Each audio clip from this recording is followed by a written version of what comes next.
Hey, this is Jeff. Hi, can you share your screen just to test it out? I can stop sharing here. Yeah, to be honest, I didn't have anything to share. Oh, yeah. I mean, if you wanted to turn on your video. Oh, okay. Yeah. Yep. It's not on. So let me do that. Oh, it says that the host has stopped it. Can you enable me? Uh, mm,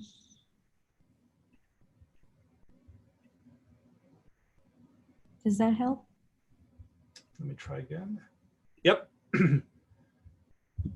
All right. Can you see me okay? Yep, Awesome. perfect.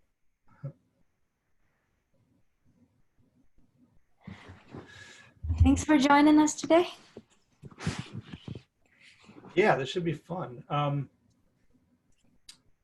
Do you guys want to try and monitor the Q&A? Yeah, I'm going to try and just encourage people to keep it interactive. So hopefully we'll get some questions in. If not, I'll just keep going. But I'm hoping that we get some folks to sort of, pipe up with any questions that they have or anything that they want to cover. absolutely. We'll give it a couple minutes just so everybody can join, and we'll start at 7:05. How does that sound? Sounds good. We have 15 people here right now.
We'll get started in a minute.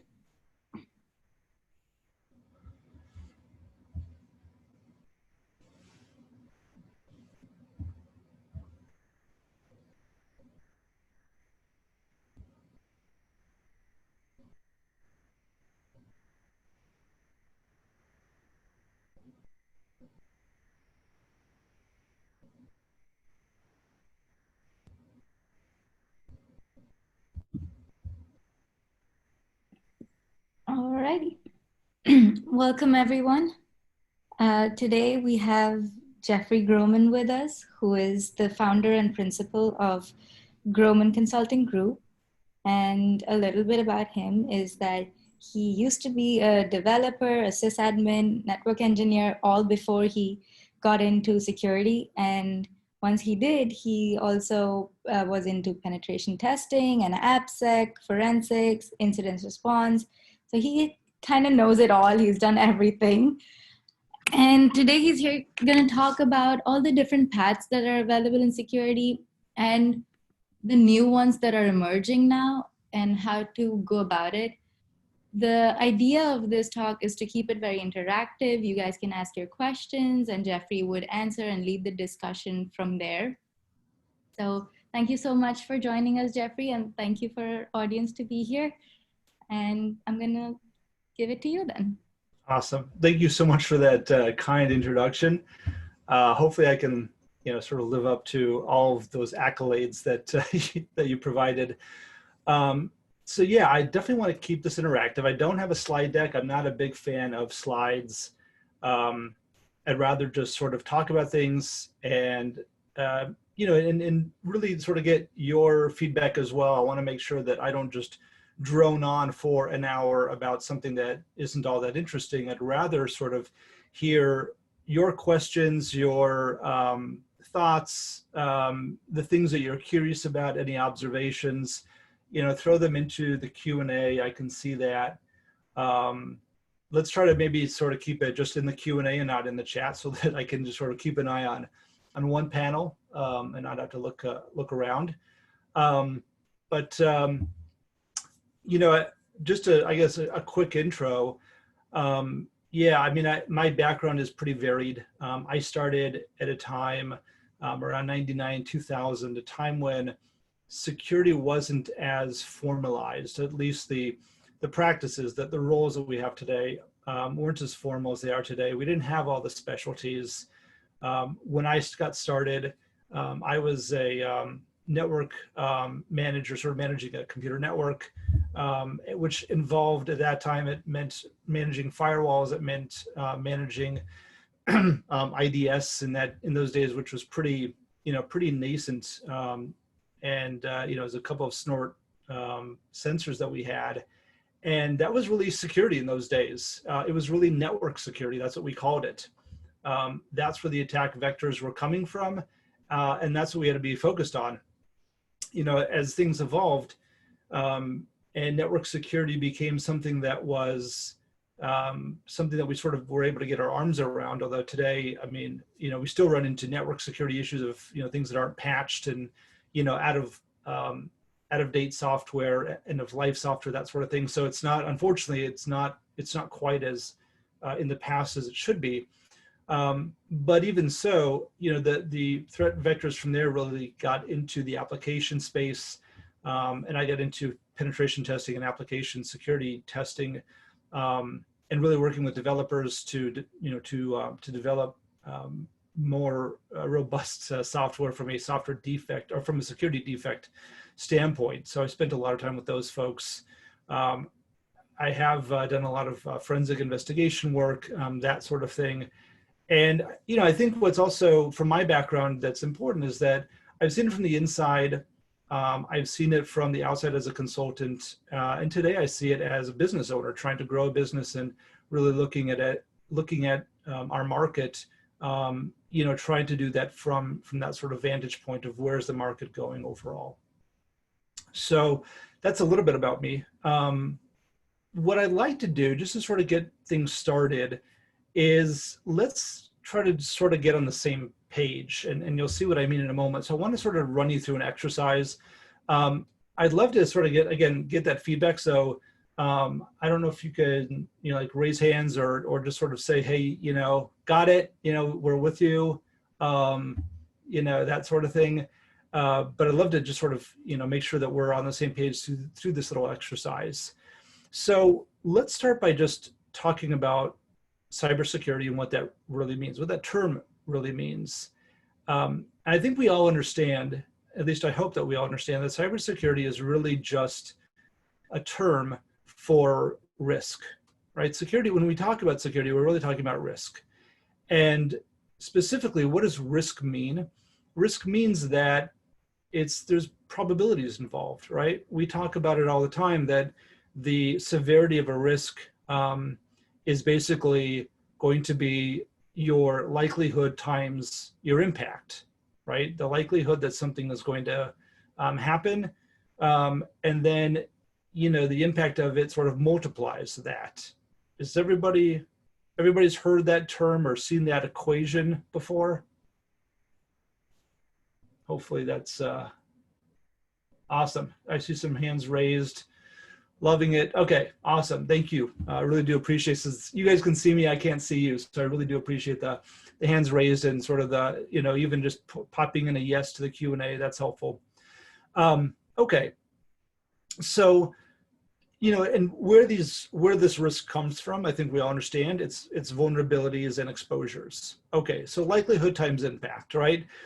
Likelihood's tough to know exactly, so there's different ways that we can talk about likelihood. Sometimes we talk about it from the fact that, hey, there's a vulnerability that's now known. It's a known published vulnerability. There's proof of concept code that can exploit it. So that means the likelihood has probably gone up. So we're not really looking at probability that it's actually going to happen, but we're looking at, you know, how easy would it be to try and exploit that vulnerability, right? So then the likelihood goes up if there's already proof of concept code out there, if we already see maybe attacks in the wild, that sort of thing. So we sort of have a pretty, I would say, at least, again, my historical view of things, I think we've got a pretty mature way of looking at risk when we look at, you know, if we use the definitions that we're talking about here. But let's take this a step back. So before I do that, again, just want to, you know, go back to the audience real quick. Everybody agrees with me that this is sort of the definition that you're aware of, and this is sort of how you guys think about it as well. All right, awesome. Okay, so let's take a step back though, because I think what happens so often is that we in security get so focused on vulnerabilities and attacks and breaches and that sort of thing. And sometimes we lose track of the fact that cyber risk is really just another form of risk that all sort of falls under the rubric or the umbrella of business risk, right? So in other words, if you were to take off your cybersecurity hat, and let's say you don the hat of a CEO or a CFO, then you're going to be much more, sort of focused and thinking about the holistic view of risk, which is all of business risk. So if I think about cybersecurity risk, cyber risk, and how it fits into business risk, let me ask you guys, I'm curious to hear what you guys would say. Where does it fall out of all the business risks? And you can sort of take any company you want. Let's try to keep it, you know, industry independent and even size independent. Where does cyber risk sort of fall out in general amongst business risk, do you think? I'll just see if there's any comments. I'm curious to hear if you guys have any thoughts on that subject. And while I'm waiting, just sort of maybe the gears are turning. The reason I asked this is that, okay, so I've got somebody asking me, what does it mean? What do I mean by fallout? So if let's say I'm a CFO, so I am very focused on financial risk. How should, let's make this ideal, how should cyber risk look to me when I look at all of the different business risks that I might have to be thinking about? So let me develop this a little bit more. I think that might be helpful too. So if I'm thinking about, as a CFO, if I'm thinking about all the different business risks that I might be facing, you know, or my company might be facing, right? Everything we do has risk involved in it.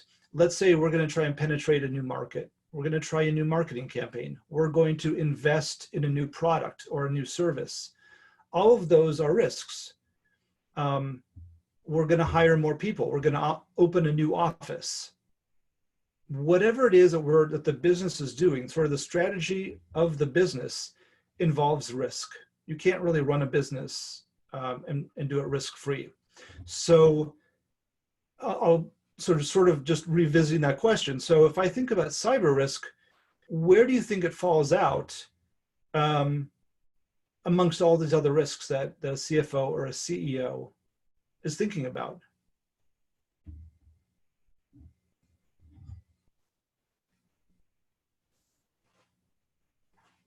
And the reason I think this is an interesting and an important question for us as security people to ask is that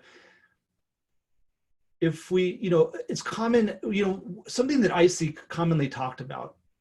You see it on LinkedIn, you see it in conferences, online discussions everywhere, is that we feel many times that executives don't, or leaders don't see cyber risk. They don't take it seriously.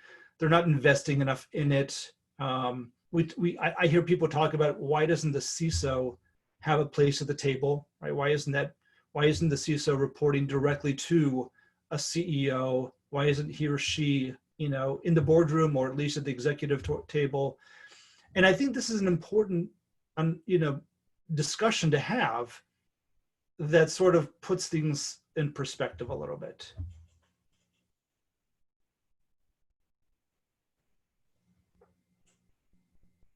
All right, so I'm just looking through. So it should be a pretty high priority for CFO, CEO. Very high technology is a huge part of everyday business. One sector of risk. Okay, somebody else says that it's just an IT problem. Security and fraud, risk, reputation, absolutely. Right, I mean, all these things, security, fraud, risk, reputation, those things can impact your bottom line. Absolutely, great. I'm glad you guys are thinking about this. I don't want to drone on too far with this. Let's just sort of wrap this up. So here's something to think about. If I'm a CEO or CFO, the biggest risk that any business can possibly imagine is the risk of running out of cash flow, of your cash flow basically stopping, meaning that you don't have the funds available to pay your bills, right? You can't pay your overhead, you can't pay your bills, you can't pay your people. That is the biggest risk to any business, right? That's the thing that puts you out of business, puts you into bankruptcy, forces you to shut your doors, forces you to liquidate, sell your assets, etc. So let me now ask you guys a question. How many breaches, like if you think about the worst outcome, we talked about the risk of cyber security, cyber risk. The highest severity risks typically typically are framed as, hey, if we don't remediate or mitigate this risk, then we are at a seriously high risk of being breached, of a compromise. So let me ask you guys a question, and if you don't agree with that, I mean, by all means, throw something into the Q&A. But if that's really how we think about from the cybersecurity standpoint, if we think that's the highest risk is a breach, let me ask you a question. How many times do we see companies going out of business because they've been breached? In other words, how often does a breach lead to the company having to shut down because cash flow runs out? I'll let you guys just ponder that for a moment. Right, rarely.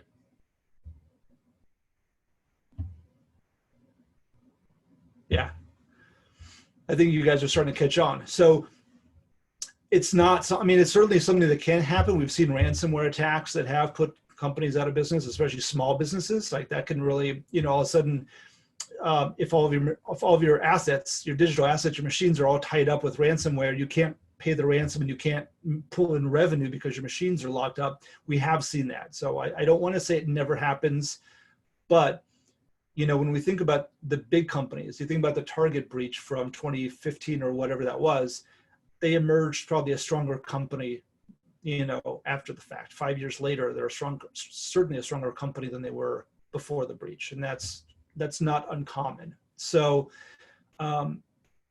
the reason I point this out isn't to sort of say, hey, cybersecurity is meaningless, or don't get me wrong, that's not at all what I'm trying to say. But what I am saying is that the bottom line is that we need to realize that cyber risk, as important as it is, and the important is, it is an important job that we do, because breaches are not fun. They're just totally disruptive. They do cause revenue to fall, or, people's private information gets out in the public. It has all kinds of detrimental effects. But the most detrimental effect to a leader of a company is, I have to shut down my company. That is the biggest risk. So it's important that we as cybersecurity professionals understand that. And when we have that conversation with, let's say, a CIO or a CFO or a CEO, or we're asked to present in front of a board of directors, we need to realize, to be cognizant of what all the risks are, and the fact that, as important as the work that we do is, it's not going to rise to the effect of shutting down the company in most cases. If it does, then obviously that's a whole different story, right? If we can threat model and say that, hey, this is a huge problem, and we need to look at this because it really could shut down the company, that's a different story. But does that make sense? Does everybody sort of follow with that train of thought? Again, I'm just going to pause here. Love to hear comments, questions, anything you guys would want to, respond to that. And if you disagree with me, I'm happy to, explore that too. But I think that that's one of the biggest problems that we have when we feel like we're not being taken seriously. Is that I think business leaders look at us and say, you're overstepping it. You're overblowing the importance of what you're talking about. And I don't think it's because they don't get it. It probably does in some cases. It probably is that they don't get it. But I think everybody reads the paper today, and you don't have to go past the Wall Street Journal or the New York Times or USA Today or any of the other big press to see the breaches that are being reported and what's going on. And they see it and they read it and they see what's going on with those companies and they see what happens after the fact. And they talk to those people, right? Those people are their colleagues as well. So I think they get it for the most part. And I think we just need to be, we also need to get that where it falls out in terms of business risk.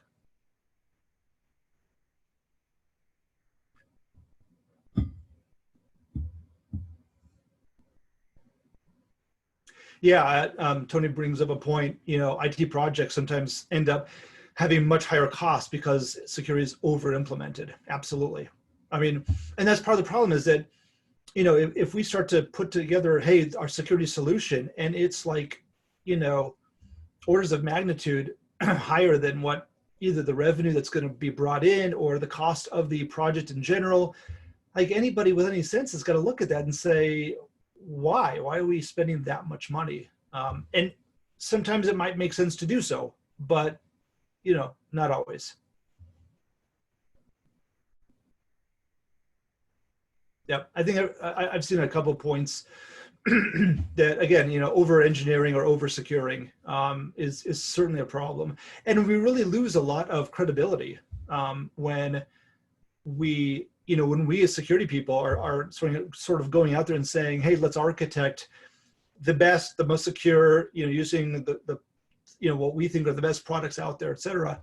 And then we see down the road that, or our own business leaders see down the road that, hey, other companies that are spending as much as we're suggesting are still getting breached, which isn't uncommon.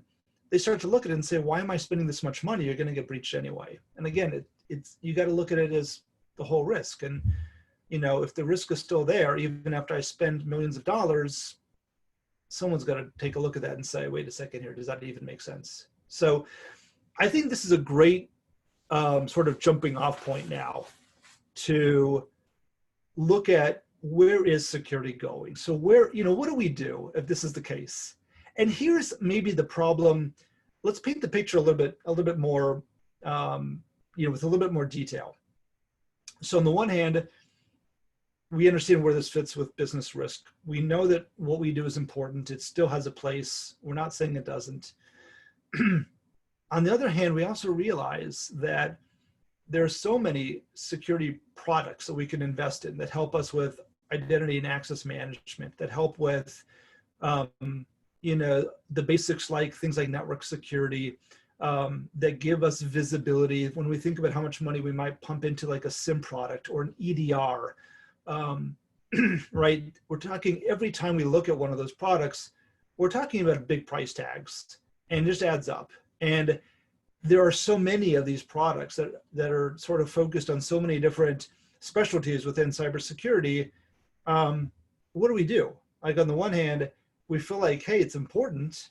Like all these pieces are important for us to help, either get us visibility, which indirectly helps us reduce risk, or, in the case of some of these products, it helps directly to reduce risk by putting pieces in place that help us to defend our environments in a more sophisticated way. So how do we manage that? How do we deal with that? So we can talk about that, but I want to give you guys a chance now to sort of pipe up once more and let me know where you guys would like to go with this. Are there certain areas you'd like to explore at this point? If not, I'm happy to talk a little bit about, sort of keep this line of thought going, and then, sort of get into different areas, different specialties within cybersecurity. We can really take this anywhere you guys want to go.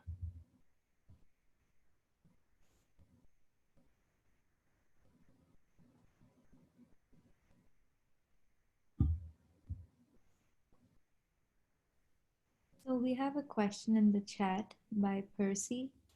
He's asking, how does one transition from cyber analyst to pen tester? All right.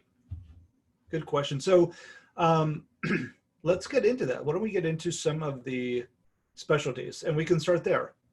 So if you say cyber analyst, I think this is one of my, and I'm not Percy, I'm not trying to pick on you. It's just one of my pet peeves that it's a title that I really dislike because it doesn't tell me anything. What is a cyber analyst? And obviously, anybody who has that role probably didn't choose that, to be their title. That's just probably the HR title or, whatever they inherited. But cyber analyst can mean so many different things. I'm assuming that what that means is you're some kind of a SOC analyst, meaning that you're looking at alerts maybe coming off of a SIM or off of an IDS or something like that. Is that, okay, you got it, perfect. I'm looking at chat too. Yeah, so a lot of people do start out their careers in that role of being sort of cyber analyst, which again means that you're looking at alerts, basically alerts coming from, some set of tools.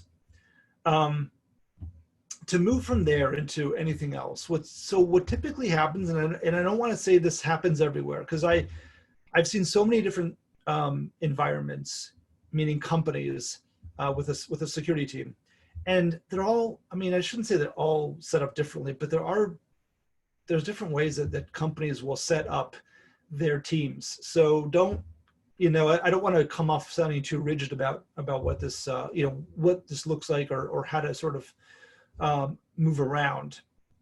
But what typically happens is you have SOC analysts that are sort of in tiers. And Percy, I'd love to hear if this describes your environment too.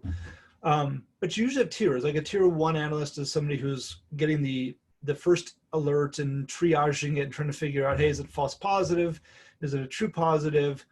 And if it is a true positive, then what's going on here? Is it something that I can handle and deal with, or is it something that I've got to sort of elevate or escalate up to a tier 2 or tier 3 analyst? Is that similar, Percy? Does that describe the environment that you're in? Do you guys have those tiers? Okay. Right. Okay.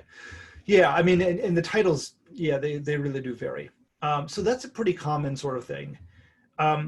What I think is important, I think being a tier 1 analyst, and again, that's just sort of a rough idea, again, you're sort of that initial first responder triager of alerts, that sort of thing. What I think has always helped me in my career, and I don't think this is changing at all, is that you want to keep learning as much as you can technically. Some of it you'll have access to on your job. So what you want to try and do is, if you can team up with a tier 2 analyst or tier 3 analyst, basically you want them to sort of show you what it is that they're doing. So if it's a piece of, let's say it's, looks like it's a piece of malware, that's what the alert is about. Hey, what do you do with that? How are we testing it? How are we seeing what the malware does? Are we doing any reverse engineering ourselves? Are we only just, uploading, let's say, an MD5 of it to VirusTotal? What's our process? What does our procedure look like? And what you want to do, I think what's really important, and this applies no matter what role you're in, is when you're being mentored by somebody, you don't want to just have them tell you what they do. You want to be asking why. Why do you do it that way, right?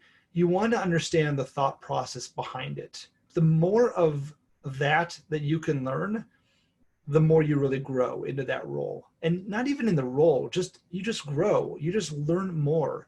And what's so important about security, one of the reasons I got into security and I was so passionate about it from the beginning, was that in order to be successful in security, you had to understand how stuff works. So back in the early days for me, it meant you had to understand how the network worked. You had to understand how Windows networking, worked back in those days. Understanding things like, how does SMB work as a network protocol? And, today, I think it's more of the OS internals than it really is the network. But even so, I mean, packet forensics is still an important thing, and being able to sort of tear apart, capture out of Wireshark is really important. And anytime you've got the opportunity to fire up Wireshark on your laptop, desktop, whatever it is that you're using, anytime you have the ability to fire up those tools and take a look and try to figure out what's going on and why is it going on, you're going to do yourself a lot of good. Because the more you can understand that, the better off you really are from a career standpoint. When I was starting out, that meant really working with a lot of other people. There weren't, I think today it's actually a little bit easier. And I say that because there's probably more, well, it's hard to say what's more complex. In some ways, people think that things were simpler back in the days when I started out. But the truth is that today, whatever you're routing on your network is going to be all IP based, right? Everything's internet protocol based. When I was running a network, we were running NetWare with IPX, SPX. We were routing DECnet. We had to bridge certain protocols that were not routable. I mean, things were actually pretty complex back in those days. So I think in some ways we've simplified the network, but certainly applications are much more sophisticated today than they were in those days. So, but long story short, I think that's one of the crucial things to do is to continue learning. Find the thing that really, that you have passionate about. Do you have passion about, networking protocols and packets? Go for it. If you've got passion about encryption, go for it. You're not going to be a master of all. That's something you've got to realize right away. So if you can't be a master of all, you really don't want to just know a little bit about everything, because that's not a good position to be in from a career standpoint. You got to really know something about, one thing. You could be shallow about 5 other subjects, that's great, but you got to be deep about at least one. So maybe it's the OS, Windows OS, it could be Linux OS. It could be really understanding cloud or containers, Kubernetes. There's so many different things. And one of the reasons why I say you're in a little bit of an easier place today than we were when I started out, was that for me, starting out meant that you had to build a lab at home physically, right? You were actually buying gear and connecting it together and having this home network. today it's just, you know, I mean, you can download so many VMs, you can learn so much through YouTube videos. There's just a lot more content that's just easier to take on, to digest, to really sort of work through, and you know, and somebody else is really sort of helping you along. So I take advantage of that. Take advantage of all of these resources that are out there. Take advantage of things like Security Onion that you can download, learn tools. They already have packet captures that are stored on the on the VM. Take advantage of that. So I haven't answered your question about how do you move from the tier 1 analyst to the pen tester, but I've been really sort of trying to paint the picture of, in general, how do you move your career forward? And I think that's the biggest thing. The biggest takeaway has to be understand the why, understand how things work. So let me pause there. I don't mind getting into specifics of getting into pen testing, but let me just pause there because I know I said a lot, and I'll take a drink, and you guys, please, you know, send more questions or comments or anything else my way. Yeah, that's a really good advice that you gave there, that, you know, just get your hands dirty, get started, set up a lab, and see what you like and explore. Because we have 2 other people also asking about no experience, how do you get started in cybersecurity? Or Jimmy here has worked as a software support role and wants to switch into cybersecurity. So I guess that piece of information applies to all of these people that want to switch to something different or have no experience. That makes sense. We do have 2 questions about certifications. If you would recommend any certifications, or are they useful at all? And if there's a specific career path you want to go down, which certification would be better? Yeah, good questions. You know, and I don't, the one thing I'd say is that I don't think there's an absolute answer to certification. So let's jump into that for a moment, and then we can always circle back to some of these other things. From a certification standpoint, you know, I guess it starts for most people, especially hiring managers, it does start with the CISSP. I'm not the biggest fan of the CISSP. I've had one. I've had my CISSP since 2004. But what it does do for you is it means that somebody is sort of vouching for you, at least to some degree, right? Somebody has to sign your application that says, yeah, I know this person. And I know that this person has 4 years of experience, 5 years of experience, whatever it is. And I think that there is some value to that. I think that's why hiring managers still see value in the CISSP. So if you don't have that many years yet, think about it. Think about who you would be going to, who'd be willing to sign your application. I think that's an important one. And it's not a high, it's not a high dollar cost, and it's not a tremendous amount of studying. I think my experience was I bought the book and I read it and I took the exam. So it's not like, you know, you don't have to take a SANS course for $4,000, right? And, you know, in order to get that certification. So I think that is an important one to get. Outside of that, I think there's a lot of, that's probably the most absolute. Beyond that, it really depends. I mentioned SANS courses. They're good courses. They're expensive. You'll learn a lot, but here's the downside. I've taken several courses over my career. The problem with any course like SANS, where you're doing it, you know, in a conference or virtual, you know, for 4 or 5 days, 8 or 10 hours a day, the week after, you're going to start forgetting stuff. Like, you get so much, it's such the fire hose that a week or 2 later, you start forgetting, you know, half the stuff. And, you know, you go back to work and you're a week or 2 behind, which means you have probably weeks when you can't even review that material, at least not as much as you want to. And it starts to get stale pretty quickly. So I'm not the biggest fan of taking, you know, 5-day courses, 8 hours a day. I just don't think you know, it's too much material. You want to be able to take a course. If you're going to take a course and get certified, do it in a way that you're actually going to be able to internalize and take advantage of the stuff that you learn. That's the crucial part.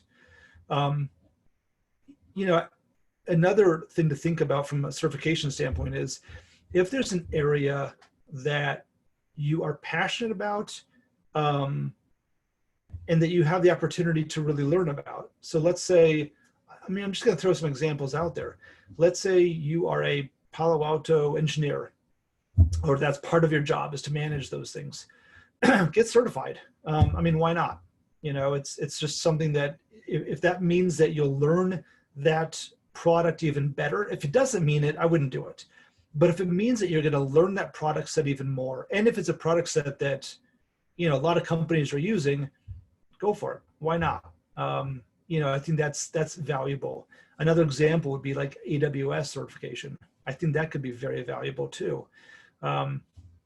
It does mean that you sort of get a little bit pigeonholed into, okay, now you are a AWS cloud engineer, or you're a Palo Alto engineer, or whatever.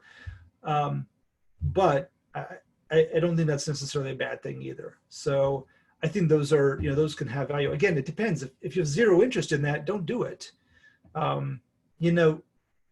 What I've always done is sort of followed where my passion is. And the thing I would recommend strongly is don't follow a path because you think that there are jobs available, or you think that there's more money available in that specialty, because that's going to change. All this stuff changes so quickly. It's fleeting if that's what you're going after. So go after knowledge. It's going to serve you in the long term so much more than any certification will. If the certification helps you get the knowledge, go for it. If it's not, and if it's really expensive and you're not sure you're going to get much out of it, I would find other avenues that'll help you to get more of that knowledge. I think for those people who are coming at this with not a lot of technical skills, you got to start with the fundamentals. You've got to start by taking courses. Sometimes they're free courses. YouTube videos, whatever it is, you're going to have to spend the time and effort. Unfortunately, there's no easy way around that. And the truth is that we've all had to do it, because I wasn't, back in the day, I wasn't a specialist in, let's say, Java or .NET. But when I became very passionate about application security about 10, 12 years ago, I really did a sort of a deep dive into Java and .NET. Obviously, that's changed since those days, right? It's those languages are still pretty common, but there's a lot more out there today that you might want to think about, like React or Node or something else. But the point being, whatever it is along your career, you're going to probably be faced with this situation where you're really interested in something and you know nothing about it, and you just got to start from scratch. It does get easier because the more you understand about how things work, it's sort of everything builds upon what you already know. If you understand, for me, it was starting from the network, understanding TCP/IP, building upon that, understanding DNS, huge. I would still say, if you guys don't understand how some of these things work, if you don't understand DNS, you got to learn it. It's antiquated and it's not all that, it's not as efficient as it once was, but it is what makes the internet work. So if you don't understand how DNS works, you got to. There's so much things like email security is really built on kludges within DNS. And we could spend, there's so many rabbit holes that we could get into right now. But you got to understand those fundamentals. They all build upon each other. Once you understand those, you move on to other things when they reference the fact that, hey, you got to do something with DNS, or how this, how this piece interacts with this piece, you'll understand it. Like, oh yeah, I understand that because I learned that, last year, or last week, or last month. So there are no shortcuts. Unfortunately, it's just, it takes effort, it takes time. Give yourself time, be patient, and just work through these things. Be humble. I think that's another one. Ask questions, ask people. There's plenty of people out there who are willing to share their knowledge and their experience. So, don't be bashful about that either. Um, what else? Let me just stop there again. What else should we talk about?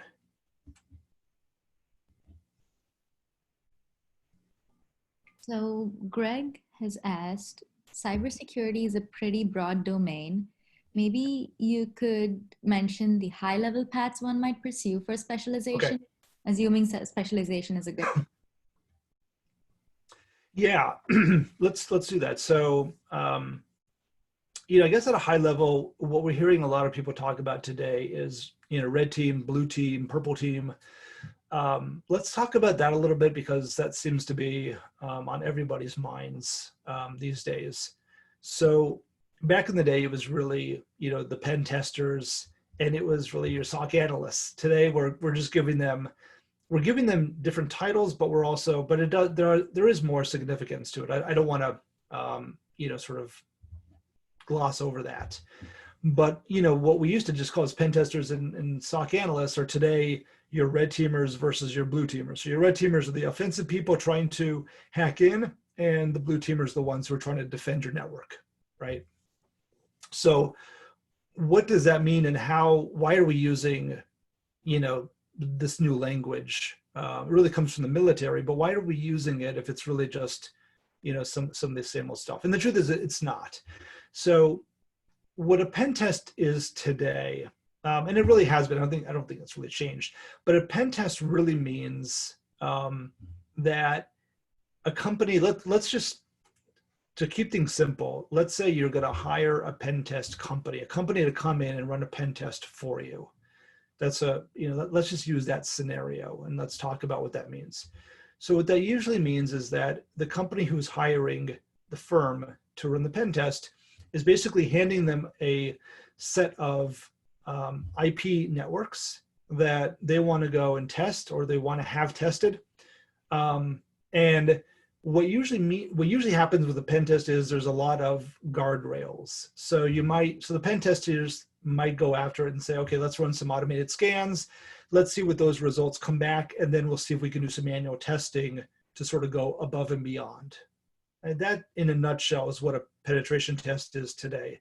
We use automated tools as much as we can to save time and save time and money.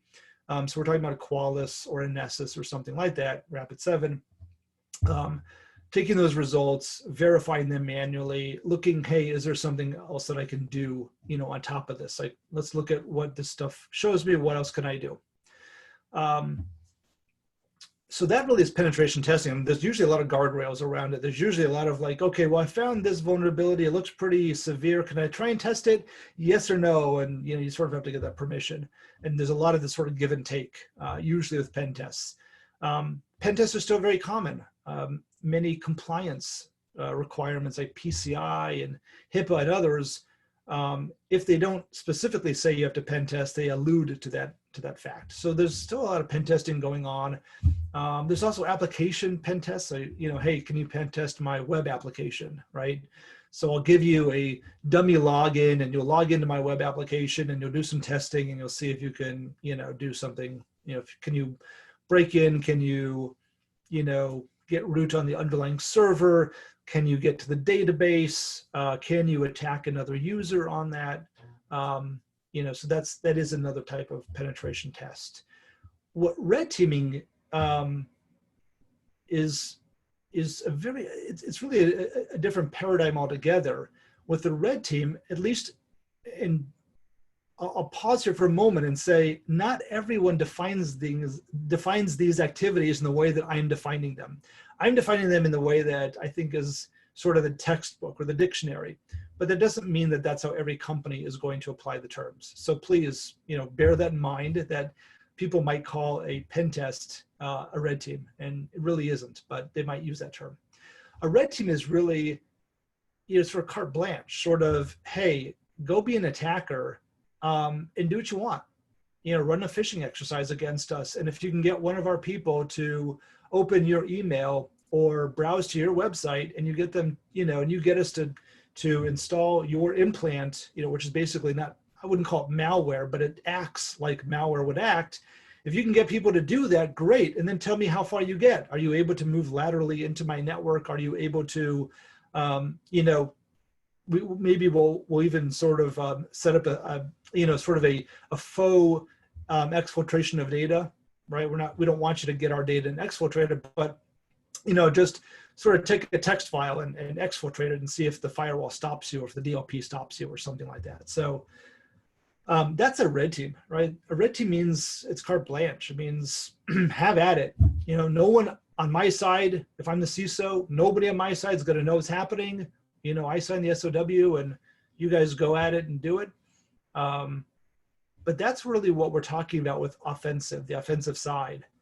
So how do you get into that? Again, it means that you really have to understand, if we're talking about pen testing, it's really understanding how to, much more than just running automated scanners. It's really understanding how to interpret the results and then taking it a step further, right? Understanding what can I do with a certain vulnerability? How can I take advantage of it? How can I exploit it? If I'm a red teamer, how do I build an exploit that would work with a phishing exercise, or scamming somebody over the phone, or whatever method that I choose to use to do that. Really understanding the OS, so that I understand how I do that, how I move laterally once I'm in, that sort of thing. So with these types of things, when we talk about offensive, one other thing that I'll talk about, and I think I saw somebody in the Q&A raise the question, this is where, the more sophisticated we get, this is where other skill sets are going to be helpful too. A big one would probably be Python programming. Just understanding Python, how to automate things with Python, stuff that as a red teamer, you might be doing all the time, or as a pen tester, you might be doing all the time. You're going to want to try and do that. You might have a pen test Docker that you can sort of throw anywhere so that you can deploy it for any pen test you're going to run. So, you don't have to become a Docker expert, but, you probably want to know something about that. So there are some, additional skills that go along. And again, you can always start, sort of at a more junior level and work your way up. That's really the only way to do it, to be honest.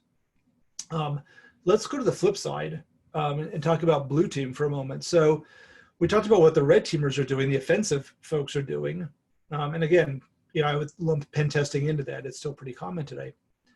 The blue teamers are, again, going to be your SOC analysts, the people who are looking at alerts and triaging them and trying to determine, hey, what's an incident and what isn't, what's a false positive and what's a true positive. But that's all based on specific alerts that are already set up in the system. The biggest problem that we have is that sophisticated attacks don't follow, an alert pattern, right? Don't follow a signature, or at least they don't always follow a signature. So a new, quote unquote new, it's been around for several years, sort of specialty has come out called threat hunting. And threat hunting is basically, all right, let me just look at the data set as a whole. So let's say it's a SIM, let's say it's Splunk.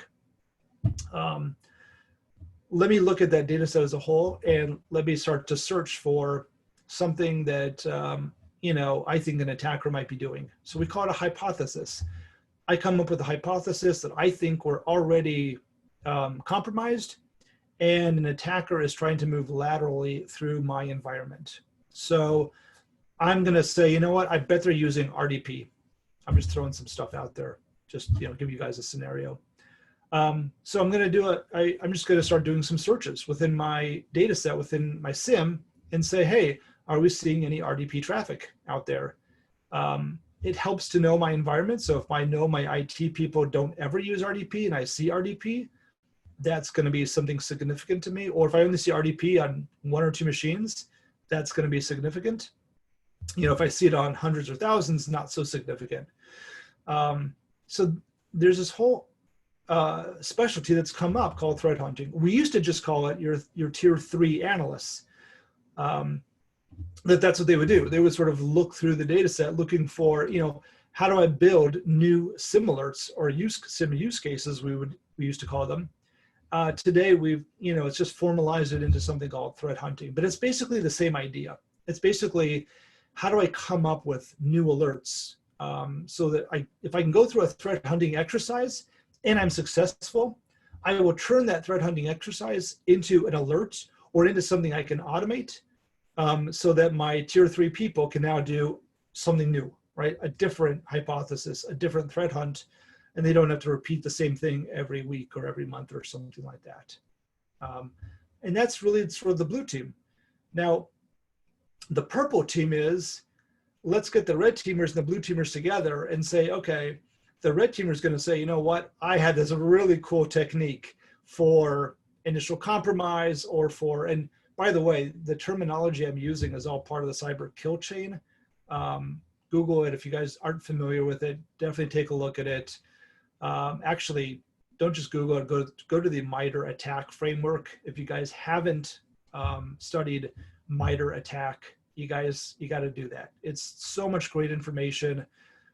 It's a great reference. It's an encyclopedia or a wiki or whatever you want to call it. It's all of that plus more. So no need for me to spend a lot of time on that, but take a look at it. That should be a good reference for you guys.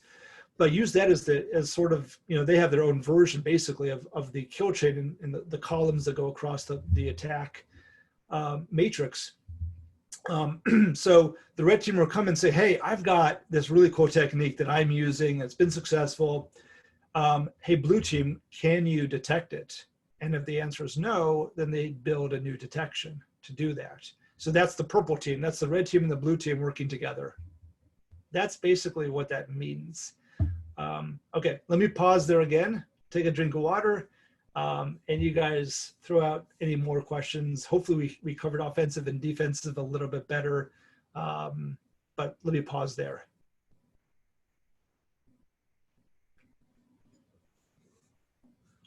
A lot of people are asking what the wiki was that you mentioned. It's MITRE, right? M-I-T-R? M-I-T-R-E.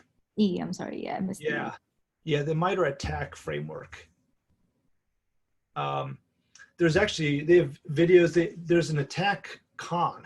They've had a couple of years of conferences, the attack conference that MITRE has put on. And I think all of the talks are available like on, I think they have a YouTube channel. So yeah, somebody just posted it into chat. Yeah, thank you. So attack.mitre.org. Yeah, definitely take a look at that. If you haven't seen it before, spend some time with it. It's a lot of information. So go back to it, keep going back to it. You can dig into specific techniques. If you're not familiar with something, keep digging in. There's so much good information that they reference there. Yeah, I can't say enough about it. It's great. And what's really happening today in the marketplace is that the tools vendors are adopting MITRE ATT&CK because everybody else is. So many things are now being aligned with MITRE ATT&CK that it's just so well worth learning it. Just because it's become so universal, which is great. It's really fantastic. There's a lot of threat intelligence that they've sort of put together in there as well. That's referenced to where they're learning it from, but it's a great group of people. It's a great project. It's open source. There's tooling around it as well. Yeah, I can't say enough about it. But the truth is that you don't need me to teach you it. It's there. It's really easy to use. You just got to spend some time and use that as a learning tool. Yeah. On another note, we had Tony ask about security project management. Tony has experience as an IT project manager and was wondering how to transition to security project management. So that's a part that we never talk about, project management and security. So I feel like it'd be a nice thing to touch upon. Yes, I think so too. I know. I'm glad that Tony brought that up. I'm going to say something here that I don't know, could be controversial. I kind of like to be controversial once in a while just to sort of get people to think. I'm not the biggest fan of project management in general. And I think that the IT industry is figuring out that project management is not all that great of a paradigm. So let me talk about this for a moment, and then we'll tie it into cybersecurity.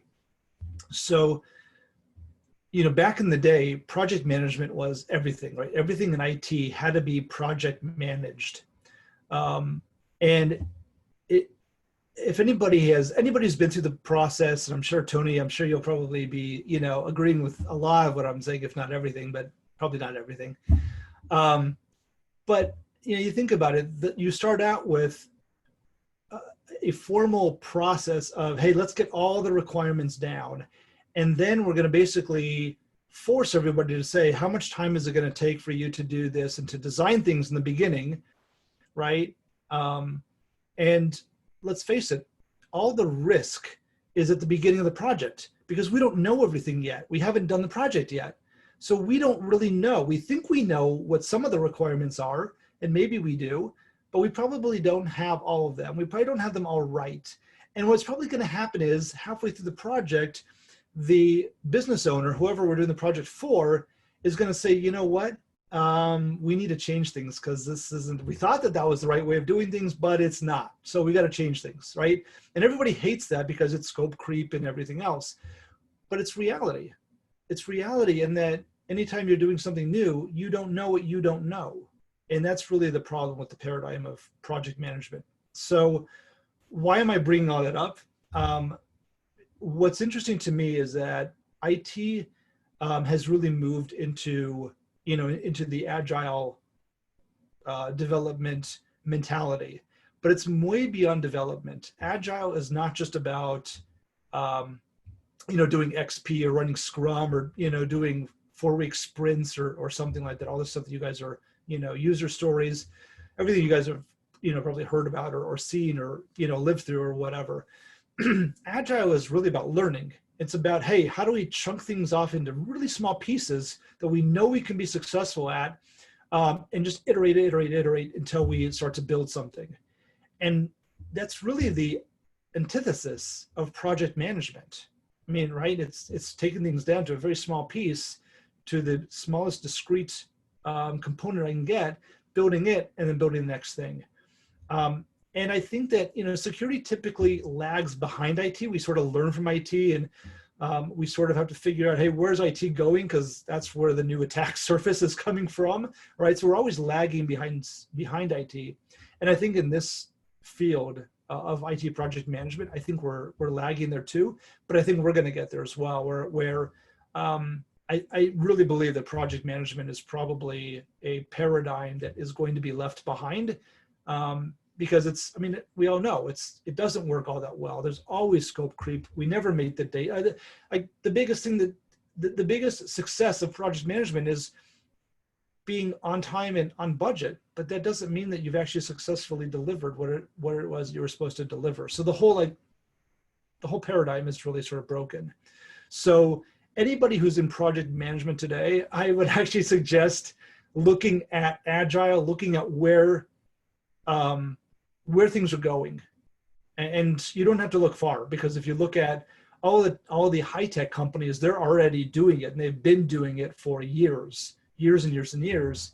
Again, lots of talks on YouTube about it, lots of really good books about it as well. I mean, read the books about DevOps, read the Unicorn Project if you haven't done that, from Gene Kim.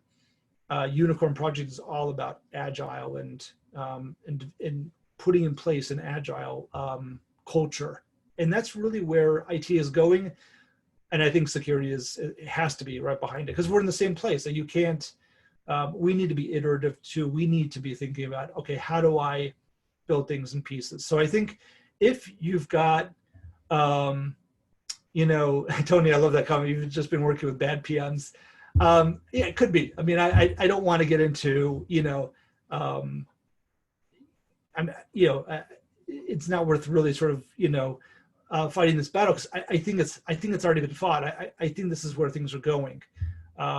So, I mean, if you just, if you're asking my opinion of where I think the industry is going, I think it's going away from project management. I think that if you're in a project management role today, learn as much as you can on the technical side. Project management really came from the construction industry, and it really fits well with construction because, you build one structure, you've built them all. Like that doesn't really change much, but IT is so different from that. It's a different world. Anyway, so yeah, I think learn as much as you can, technical details. If there's something that has something that has your passion, go after it. If there's something that you've learned through your project management, go and just keep going that path. But I think if you're looking at trying to stay in project management, I don't think that's in IT. I don't think that there's that's going to live very much longer in many companies. What else can we touch on? So Dave is asking about standard tools that are used in the industry that they should know about, like Splunk.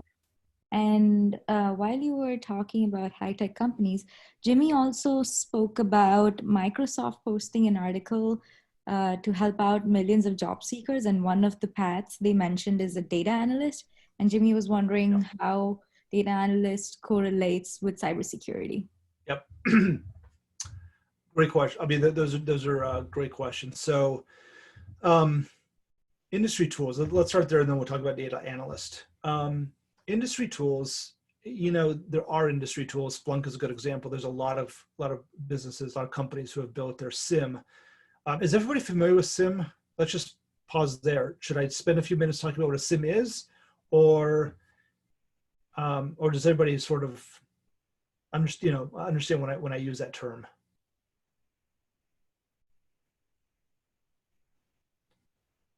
I'm not seeing a lot of feedback. So let's talk about what a SIM is first. So a SIM really, in its most basic, I guess, form, a SIM is basically a log aggregation, tool. That's really what you're trying to do. Back in the day when I first got started, it was syslog. On a Unix box or Linux box, you could get remote syslog, which is just logging off of a Unix box, sent to you. Cisco routers could send their logs using syslog facilities. So you basically just, aggregated all this logging data together. That's really where it started. What a SIM does is it really builds upon all this log aggregation and sort of builds in the ability to store the logs in a way that it can index and search very, very quickly. So without, getting into, I guess, too far into the weeds, that's basically what a SIM is. It's basically a whole bunch of logs that I can search pretty quickly. So again, let's go back to my threat hunting example. I need to be able to run a query pretty quickly and say, hey, I want to see all the RDP sessions that, have happened in the last 48 hours or something like that. And I need that, I need my SIM to be pretty responsive, which is a huge challenge. So Splunk is one. Splunk is extremely expensive, and the more logs you throw into it, the more expensive it gets. So I actually think we might be at a bit of an inflection point where companies are maybe starting to say, wait a second here, are we going to continue to pump more and more money into something like Splunk? Another avenue is Elastic. If you guys are familiar with Elasticsearch, it used to be called the ELK stack, where we have Elastic, Logstash, and Kibana. Kibana is sort of as the user interface. So that's another one that's actually really popular. And it's open source, but there's also a commercial platform to it as well. So yeah, I mean, there are several. The ArcSight was the first SIM, so ArcSight is still around. There's a whole bunch of SIMs out there. I don't know that there's really a standard tool. That's really, to be honest, that's one of the challenges we have in security, is that, if, the EDR space is similar, if you're familiar with FireEye versus Tanium versus CrowdStrike versus Carbon Black, Red Canary, Endgame, the list goes on and on and on. So I guess I think there's really two avenues. One is if your company has invested in one of those, you might as well learn it because you're going to need it on the job anyway. So do what you can, learn as much as you can about it, about whatever product set your company uses. If they don't use one, then look for the open source, alternative. Try to use that in your company. See if your company will go for it and use that as an opportunity to learn, right? Introduce your own SIM using Elastic, using the free version of it, and see how far you get. See if you can develop it, maybe show some value, get the company to invest, some dollars behind it, and go for it. But yeah, there aren't so many, to be honest, there aren't so many, specific tools that that I can really say, hey, this is the standard tool that everybody should know. I don't think that really exists. So let's I see there's a few other questions. So data analysis, data analytics, data science, right? Microsoft is huge in there. They just see that as a huge market for themselves. That's what I meant by that. They see that as a huge market between storage and Azure, between their data analytics products that they sell. They're going to be behind that. And data analytics is huge for everybody. Anything technology related has a whole bunch of data. We were just talking about all the log aggregation. Think about all that data and think about data analytics, machine learning, AI, whatever you want to try and work towards that. Absolutely. If that's something that's a passion for you, go for it. I think today that probably means getting an advanced degree. This isn't stuff you probably learn, on the side, or if you do, you probably still need, that's my guess. The people that I know that are working in data analytics have advanced degrees in data science. And take that for what it's worth. You could probably dabble in it, but I don't know that you're going to get very far. But on the other hand, if you've got a passion for that, you could be doing that in cybersecurity, but you could be doing that in marketing or so many other areas as well, where there's just huge data sets and utilizing math basically to be able to analyze it. Using it, you're going to be programming, right? You're going to be doing it in Python or other languages, other tools, to be able to analyze and get some answers back out of a huge data set. All right, I'm just looking through the Q&A as well. I saw somebody asked about Kali Linux. Kali Linux, great question. Actually, somebody asked about the tools before. That's actually one example of a standard tool. Good. That works perfectly. So Kali Linux is a great tool to use if you're a pen tester. It's just the beauty of it is that as a pen tester, you're going to be using a lot of different, mostly open source tools. And what Kali has done for you is it's a distribution of Linux where, through their distribution, through their distro, they're updating everything for you. So you don't have to on your own be updating all the tools that you use all the time. So that's really the essence of it. They've packaged it for you. They make it sort of easy.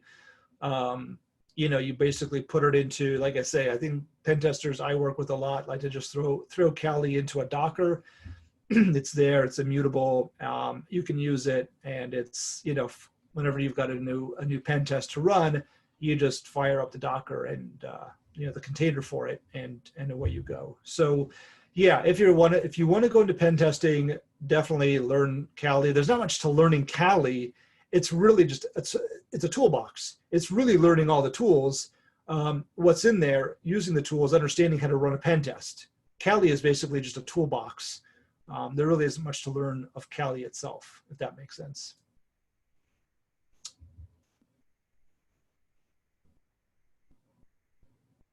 What else? What else can we talk about? So I wanted to pause here for a second. All of this information has been very useful. Thank you so much, Jeff. Absolutely. I love this. This is a great, these are great questions. So I'm happy to talk until my voice just drops out. So ideally, we would stop here, but we do have a few more questions, and we wanted to allocate at least 15 minutes for networking. So I want to ask the audience whether they want to be promoted to a panelist and be able to talk, or would they prefer just chatting here and continuing the conversation? So feel free to put it in the chat whether you prefer. Maybe I can even create a poll. Okay, just let me know if you want to talk or do you want to continue chatting. Okay, Nicholas says, let's keep chatting. That's good enough for me. Okay, cool. So we have a couple of people saying that we should continue chatting. All right, then. I am going to stop recording because that's our time for the actual talk. And we can just network and talk about anything, and we can continue talking about these subjects as well. Great.